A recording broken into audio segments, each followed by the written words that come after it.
Back to news. Breaking news చూస్తున్నాం. ఇవాళ TDP parliamentary party సమావేశం జరగనుంది. మధ్యాహ్నం 2:30 ఉండవల్లిలోని చంద్రబాబు నివాసంలో భేటీ జరగనుంది. భేటీకి రాష్ట్ర మంత్రులు కూడా హాజరు కావాలని సమాచారం ఇచ్చినట్లు తెలుస్తోంది. కేంద్ర బడ్జెట్లో రాష్ట్రానికి నిధులు తీసుకురావడంపై ప్రధానంగా చర్చించనున్నారు. ఇప్పటికే శాఖల వారీగా మంత్రులను ఎంపీలకు అటాచ్ చేసింది ప్రభుత్వం. ఆయా శాఖల వారీగా కేంద్రం నుంచి తీసుకురావాల్సిన నిధులపై ఎంపీలతో మంత్రులు సమన్వయం చేసుకోనున్నారు.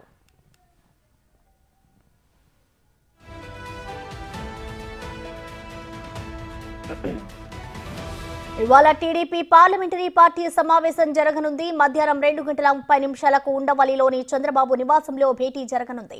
భేటీకి రాష్ట్ర మంత్రులు కూడా హాజరు కావాలని సమాచారం ఇచ్చినట్టు తెలుస్తోంది. కేంద్ర బడ్జెట్లో రాష్ట్రానికి నిధులు తీసుకురావడంపై ప్రధానంగా చర్చించనున్నారు.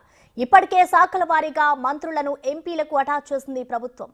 ఆయా శాఖల వారీగా కేంద్రం నుంచి తీసుకురావాల్సిన నిధులపై ఎంపీలతో మంత్రులు సమన్వయం చేసుకోనున్నారు.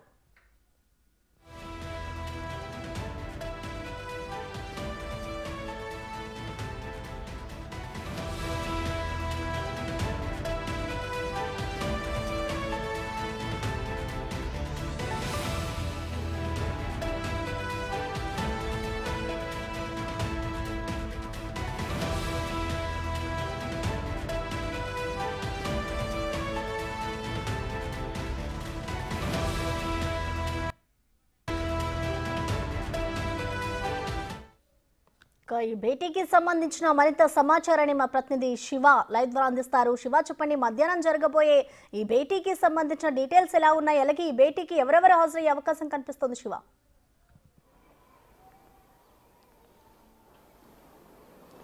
రైట్ ప్రసన్న, మొత్తం మీద చూసుకుంటే ఆంధ్రప్రదేశ్కు సంబంధించి కూడా తెలుగుదేశం పార్టీ ఎంపీలు చంద్రబాబు కొద్దిసేపట్లోనే భేటీ కాబోతున్నారు. మధ్యాహ్నం 2:30 సమయంలో తెలుగుదేశం పార్టీకి సంబంధించిన రాజ్యసభ లోక్సభ సభ్యులతో చంద్రబాబు భేటీ కాబోతున్నారు. ఈ సమావేశానికి గతానికి భిన్నంగా మొదటిసారి రాష్ట్ర కేబినెట్ మంత్రులందరినీ కూడా ఈ సమావేశానికి హాజరు కావాలని చెప్పి కూడా సందేశం పంపించారు. ప్రధానంగా రాష్ట్రానికి సంబంధించిన విభజన సమస్యలు, లోటు బడ్జెట్, ఏ శాఖకు సంబంధించి నిధులకు సంబంధించి కానీ అలాగే గతంలో ఉన్న లోటుపాట్లకు సంబంధించి కూడా చర్చించబోతున్నారు. ప్రధానంగా ఆంధ్రప్రదేశ్కు సంబంధించి కూడా లోటు బడ్జెట్ ఉన్న నేపథ్యంలో త్వరలో ప్రవేశపెట్టబోతున్న కేంద్ర బడ్జెట్లో ఆంధ్రప్రదేశ్కి ఎక్కువగా నిధులు కేటాయించాలి, ఆంధ్రప్రదేశ్ను అన్ని రకాలుగా ఆదుకోవాలని చెప్పి కూడా ఇప్పటికే ప్రధానమంత్రి నరేంద్ర మోడీ, హోంశాఖ మంత్రి అమిత్ షాని చంద్రబాబు 2 సార్లు ఢిల్లీ వెళ్లి మరీ స్వయంగా కలిసి రావడం జరిగింది.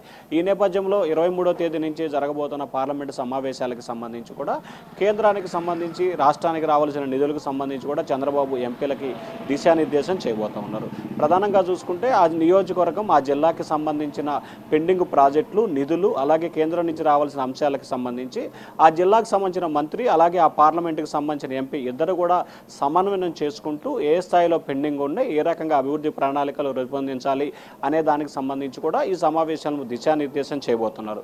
మరొక దానికి సంబంధించి కూడా ఎంపీలు మంత్రులు కలిసి సమన్వయం చేసుకుంటూ జిల్లాలో అలాగే ప్రాంతాల వారీగా ఉన్న సమస్యలని ఏ రకంగా ముందుకు తీసుకెళ్ళాలి, దానికి సంబంధించి కేంద్రంతో ఏ రకంగా ముందుకు వెళ్ళాలి, దానికి సంబంధించిన స్థితిగతులు ఏంటి, ముఖ్యంగా చూసుకుంటే ప్రధానంగా రాష్ట్ర వ్యాప్తంగా మెడికల్ కాలేజీలకు సంబంధించి కానీ, రోడ్లకు సంబంధించి కానీ, గ్రామీణ ఉపాధి హామీ పథకం కిందకు సంబంధించి కానీ, పంచాయతీరాజు 13, 14 ఆర్థిక సంఘం నిధులకు సంబంధించి కానీ, ఇట్లా అనేక అంశాలకు సంబంధించి కూడా పెండింగ్ నిధులు ఉన్నాయి. వీటన్నిటికి సంబంధించి కేంద్రం ద్వారా నిధులు తీసుకొచ్చి రాష్ట్రాన్ని అభివృద్ధి చేయాలనేది తెలుగుదేశం పార్టీ నేతల ఆలోచనగా కనిపిస్తూ ఉంది. దానిలో భాగంగానే ఈరోజు చంద్రబాబు ఆ పార్టీకి సంబంధించిన ఎంపీలు మంత్రులకి దిశానిర్దేశం చేయబోతా ఉన్నారు. దాంతోపాటుగా విభజనకు సంబంధించిన హామీలు, ఇటీవల తెలంగాణ ముఖ్యమంత్రితో జరిగిన భేటీ, అలాగే భవిష్యత్తులో జరగబోతున్న సమావేశాలు, రాష్ట్రానికి సంబంధించి కేటాయింపులపైన ప్రధానంగా చర్చించే అవకాశం కనిపిస్తూ ఉంది. Prasanna, thank you Shiva.